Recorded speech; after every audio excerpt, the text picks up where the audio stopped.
Good morning, guys. Welcome back to Homesteading Off the Grid, and welcome to the morning ramble that almost didn't take place. And this would have been the morning ramble that didn't take place for 2 days in a row, and I'm going to tell you why. That's kind of what the morning ramble's about. I'm going to talk about two guys today. One is a guy you may have heard of. His name's Dale Carnegie. He was a writer, a motivational speaker. Then I'm going to talk about a guy that I know you have never heard about, and his name is Morten Olsen, and I hope I'm pronouncing that right, because Morten, he lives in Denmark in Scandinavia, and I'm going to tell you about our friend Morten.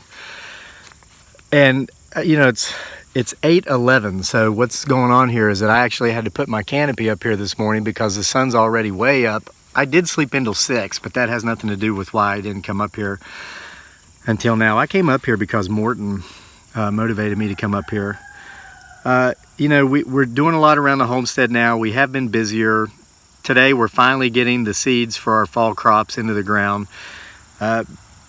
We've had to let it dry out. You know, we've had a lot of rain, and today is the third day of sun with no rain, and so things have finally dried out enough to where we'll be working in proper soil rather than mud. So, but we've been weeding, we've been trimming the man-made forest. As you know, our new hen had a baby chick yesterday, which was a wonderful thing. And I want to give a shout out here real quick to my buddy Gary. You might have noticed I wore this hat for the first time in a video yesterday about that baby chick. My friend Gary sent this hat by way of his wife, Lori. She came by a couple of days ago and she brought hats from Gary for me and dearly. So thanks, Gary. You be safe out there. So anyway, you know, we dearly made a wonderful video last night about how to cook pants at Canton. We've been videoing our hike the other day, the chick, and we're doing some planning things. We've kind of been talking, we need to do more homesteading stuff. We made the emergency fish catching net thing the other day. We made a video of that. You know, I thought, well, let's do more actual homesteading videos and less of these ramble things where I kind of sit up here and talk to myself. And a lot of the reason I was thinking that is because we get a lot of comments, and we read the majority of them, and it's like, you know, you're whining. I wish you wouldn't whine so much. Or I thought this was a homesteading channel. Why are you up here talking about things you did, 10 years ago in some other country? And I guess, guys, honestly, as positive as I always seem, except to those people, we can all get in a dark place, and Morten was talking about this, and Morten inspired me to come up here and make this ramble today after I'd already decided for the second day in a row that I wasn't going to. A couple of days ago, somebody left a comment. They left a quotation by a guy named Dale Carnegie. Well, they said Carnegie, and I was thinking, of course, Andrew Carnegie, the business tycoon. I knew who he was, but I didn't really know who Dale Carnegie was, so I had to go Google this guy. But the quote left by Dale Carnegie read, "Two men looked out through prison bars. One saw the mud, the other saw the stars."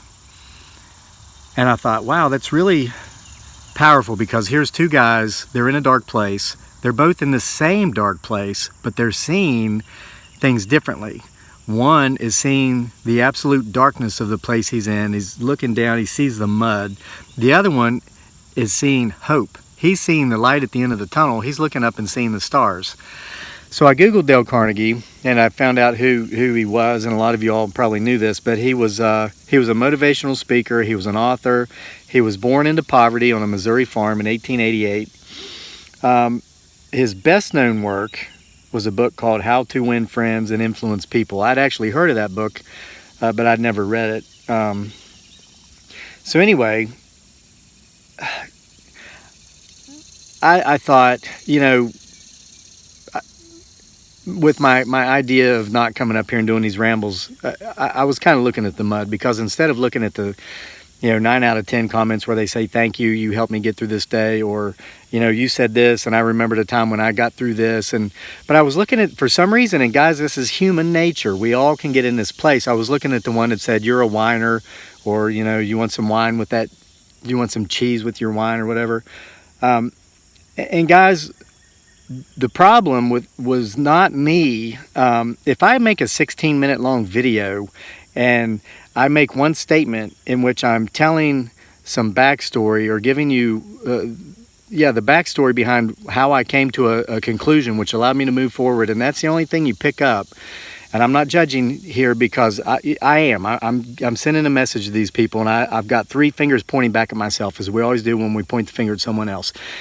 If that's all you're picking up in 16 or 18 or 22 minutes worth of a talk, you're that guy looking down at the mud. You're not the one looking up at the stars. And the 3 fingers are pointing back at me because for the last couple of days, I was the guy looking at the mud. I wasn't looking up at the stars. And then someone came along, Morten in Denmark, who reached through time and space and the internet and the screen of my computer, and he grabbed my chin and he pointed it up and he said, "Look at the stars." You know, Morten left a he left a comment, and I took notes here. Hopefully I can read my own writing today so I don't totally flub this up like I did Mother Teresa's beautiful poem the other day.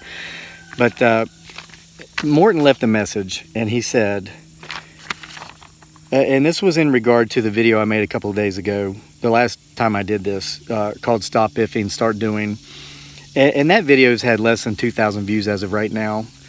But it got 1 view that was powerful, and this was Morten's view. And Morten said something to me that got me back up here, and I want to share this with you. And I'm going to link that video to the end of this one, so you can go find Morten in the comment section and tell Morten you support him, that Morten motivated you, and you're behind him, and you love the relationship he has with his 5-year-old little daughter. Morten left a message letting me know that for many years he's been doing manual labor. It sounds like later in the message he was doing landscaping, because he did mention that. And through years of doing manual labor, he developed some health issues, predominantly some herniated discs in his back, which is painful. I have my 5th lumbar is chronically inflamed as a result of my military service. And so I know what back pain is like. So Morten began taking painkillers as prescribed to him by his doctor. And on top of this painful health issue, he developed drug addiction. It took him to a very dark place. He talked about spending most days in bed. And what is so terrible to make this story worse is Morten actually lost a brother to drug addiction. So here he is going down that same road into that same dark place, facing that same terrible end if things don't change. And Morten, I can relate to you. I've shared in other videos, and if you're taking this as whining, I beg of you to just kind of reach down and don't look at the mud, and take your chin. I was looking at the mud myself, and I'm going to share that with you. This is something I said I'd never share in one of these videos, but I'm going to share this. I'm going to be a little more specific about certain things than I've ever been, and this is because Morten in Denmark has inspired me. But I struggle with drug addiction. I became addicted to prescribed medications after my time in Iraq. So Morten, I know exactly where you are, and I'm not giving medical advice. I'm not qualified to do that. What I'm saying is, Morten, I know where you are. So Morten's in this dark space, and there was something I said in a video the other day about stop iffing and start doing that motivated him to make a change. And what he's done is he mentioned in his story here that he's re-educating himself in a different field. He's been in landscaping for many years. Well, now he's going into computer software programming. And he said the most important thing he's done is he's made the choice to do something active and have a good life. No more ifs, only do's, because Morten said we only get one chance at life, so we may as well do it proper. That's how he wrote it, and I think that's beautiful. And he mentioned that his daughter already loves the new him, and he can feed off of her, I'm paraphrasing here. He says he can feed through her eyes, making the day feel better. That's how he said it when the dark starts coming in. And guys, that's what love is all about. Here's my story, a little bit more of my story. I mentioned before that the 2 most important people in my life are my wife and my son, and I've talked about how they love me back to life.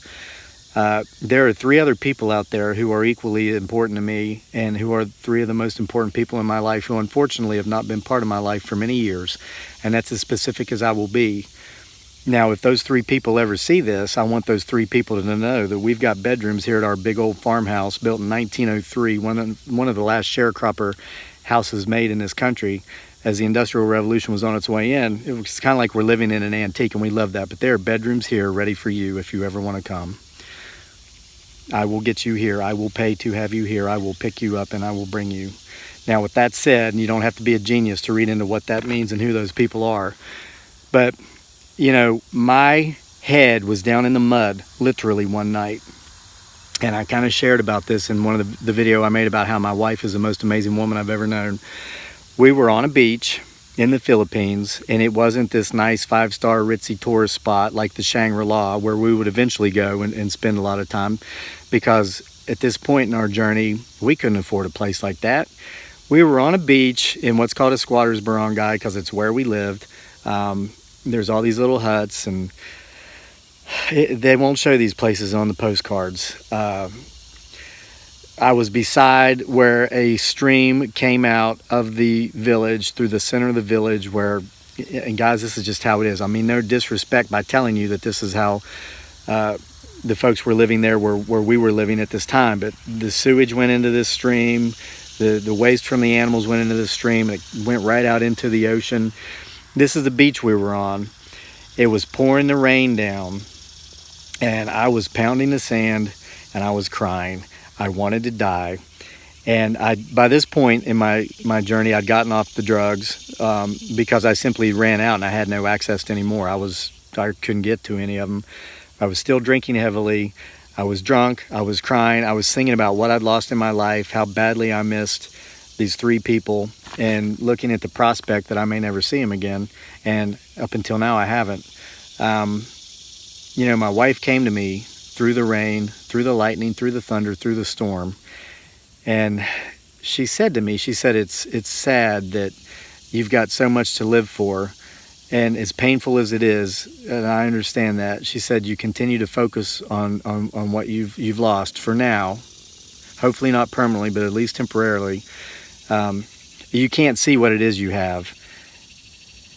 And those words were so powerful because she was right. Basically, I was thinking about those I'd lost, and not really giving the due attention to those that I have and that I still have. My son Daniel, who's 7, he was 3 at that time. This was about 4 years ago, and this is when major changes started taking place. This is when my wife stepped in, and she finally got tired of looking at me, looking at the mud, and she said something, and I don't think she knew she was saying it, that allowed me to start looking up towards the stars. The very next day, I did something I'd never done before. My son was 3 years old. And this sounds small, but to me it was big.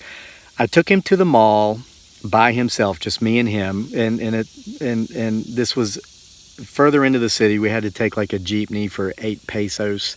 He could ride free, I think is how it worked, because he was such a small child. And that's, what is that in dollars? I don't know, something like 15 cents. So we went to the mall. I had what little bit of change we had available, enough to buy an ice cream for him. We walked around the mall. I bought him an ice cream, and basically we spent a couple of hours together alone without his mother. And that was the first time. And you're saying, well, what's the significance of this? How was that important? What's the big deal? We see you with your son in your videos now and all these things. A lot of dads, most dads, spend time with their children alone. Well, guys, I had never done that up until that point in my life, because I had the deep-rooted fear that something might happen that would bring about a day where my son was no longer a part of my life. I've experienced that without going into detail, and you can probably tell from the story I just shared. I've been there, I've done that, and it's the most painful thing I've ever gone through in my life. And I had this fear that it could happen again, and it could happen with him. So as a result, I would not allow myself to love my son as much as I love him today. Back in those days, I put up a guard. Even with my own son, I wouldn't allow that bond to take place because I was afraid something might happen which would allow that bond to become broken. And that's another reason, you know, a lot of people, I've been back in the U.S. a couple of years, and they're like, wow, why did you stay over there so long? 5 years, you could have come back by yourself and done these things and then brought your family over in time. There's truth to that, but guys, I was terrified to do that because once upon a time I left my country, and when I came back shortly thereafter, a series of events led to me no longer having a family that I had. before I left, and I'm getting really personal here, guys, and if you think this is whining, please go on to another channel. You're welcome to leave. But I know this story's helping somebody out there like the Mortons who are willing to not, you know, this is backstory. Yes, there's a lot of mud in the backstory, but the real story is how we look up and we see those stars. So, I mean, I had that phobia. And so by the time I did come back to the U.S., I had to be here alone for 6 months to get back on the radar, I guess, here. And make arrangements for my wife to come here legally on a fiancé visa, which we finally did. But I had to overcome this great fear of the fear of going back, and my family would not be there if I left them. And of course, I went back. They were there. Spent another 6 months in the Philippines. Then we came here, and now we're living our happily ever after, and we're loving it. Morten, thank you for sharing your, you know, I wasn't going to come up here and do this. I was going to kind of not stop these entirely, but maybe drop them down in frequency. Morten, thank you for reaching through space and time and across the Atlantic and grabbing my chin and allowing me to look up by letting me know that I grabbed your chin and helped you look up. The same way my wife did on that very dark night, on that very dark, stormy, rainy, thunderous, lightning beach. It's made all the difference ever since. Now, it would take some time after that to actually get off the booze. But Morten, I've been where you've been. I'm not going to, like I said, I'm not qualified to give medical advice, but I did it, Morten. And for today, just for today, I'm still doing it. I don't know what tomorrow might bring, but I know that for today, I'm fairly consciously optimistic I can do it again today. So Morten, you hang in there. Keep looking into your daughter's eyes. Your daughter will love you back to life because my son and my wife loved me back to life. They loved me out of that dark space. And, you know, I draw inspiration from Dearly. I talked about getting it from Morten and getting it from Mr. Carnegie with his quotation. You know, some guy at work, when I was working at the post office a while back, he said, you know, he said, wow, it's easy for you guys to build a following and do this thing on YouTube because your wife's hot. Who wouldn't want to watch her videos? If you've watched her videos, of course she's beautiful, and I agreed with the guy. Thank you. Yes, she's gorgeous. She's the most beautiful woman I've ever seen in my life. But I don't think you see, here's a behind-the-scenes story. You don't realize how long it took for Dearly to develop the confidence to make these videos. You can see when you watch her videos, English is not her primary language. Tagalog is. Visayan is. She speaks Ilocano, and she speaks English. It's her fourth language. She doesn't always speak it correctly. She doesn't always speak it properly. We know what she's saying, and I always tell her I think it's cute, this broken English she has. Dearly had to overcome a lot of insecurities in regard to not speaking English as well as a lot of us, to be able to find the confidence to stand in front of a camera and make these videos. And she used to say, oh, I don't want to make this. Like the Pants at Canton video, oh, that's simple, anybody can do it. I'm like, honey, yeah, it's simple where you come from because everybody knows about it. Here in the U.S., most people don't know about this, and they certainly don't know how to cook it. You know, it is a big deal. Let's show them. It's simple, it's easy, it's inexpensive, and these are the kind of things people love. You know, they can feed their family, they can feed a big family with just a few dollars. And so she's finally to the point to where she's willing to do this, and that inspires me because she overcame some feelings. You know, her head was in the mud. My English isn't very good, but she finally started looking at the stars saying, you know what, my English is good enough, and I'm going to show these folks how to cook some of these dishes that our family enjoys, and we appreciate the feedback you give us. We know a lot of you are cooking these dishes, these traditional Filipino dishes, and you enjoy it. And thought just came to my mind. I'm going to give a shout out to my buddy Joel, who I worked with at the post office, who's in the Philippines right now. Joel was born and raised in the United States to mother and father who immigrated here years ago from the Philippines. And Joel's back in the Philippines for the first time, I think he said, in 15 years to see his grandmother. She's up there in age, and he wanted to make sure to go back and see her because he's not taking her for granted or time for granted. So Joel, what's up? Mabuhay, as they'd say there. Go out tonight and get a grilled squid for me. They take these whole squids, stuff them with peppers and onions and tomatoes, and grill them on the grill and sell them for about 20 pesos, which is like, here I go again, 80 cents. And I was doing the conversion. So have a grilled squid for me, Joel, if you're still over there. Hope you have a safe trip back. So that's pretty much it, guys. I'm going to wrap up. I've been going for almost 20 minutes here. It's getting hot. because it's later than I usually do these. We're going to go down. We're going to get our seeds in the garden for the fall crops. And so, again, I want to thank you, Morten, for motivating me to come up here and do this. Morten, I'm going to look past the folks who call me whiners. I'm going to look for those of you who enjoy these things, and going to keep making this more regular. I mean, this is, you know, I said that last video only had 1,975 views. You know what? That one view was worth making that video, if nothing else. And Morten, thank you for letting me know how what I said helped inspire you. And Morten, everything you told me in your comment inspired me. So guys, again, I'm going to link that video, the Stop Iffing and Start Doing. I want you to go watch that if you haven't.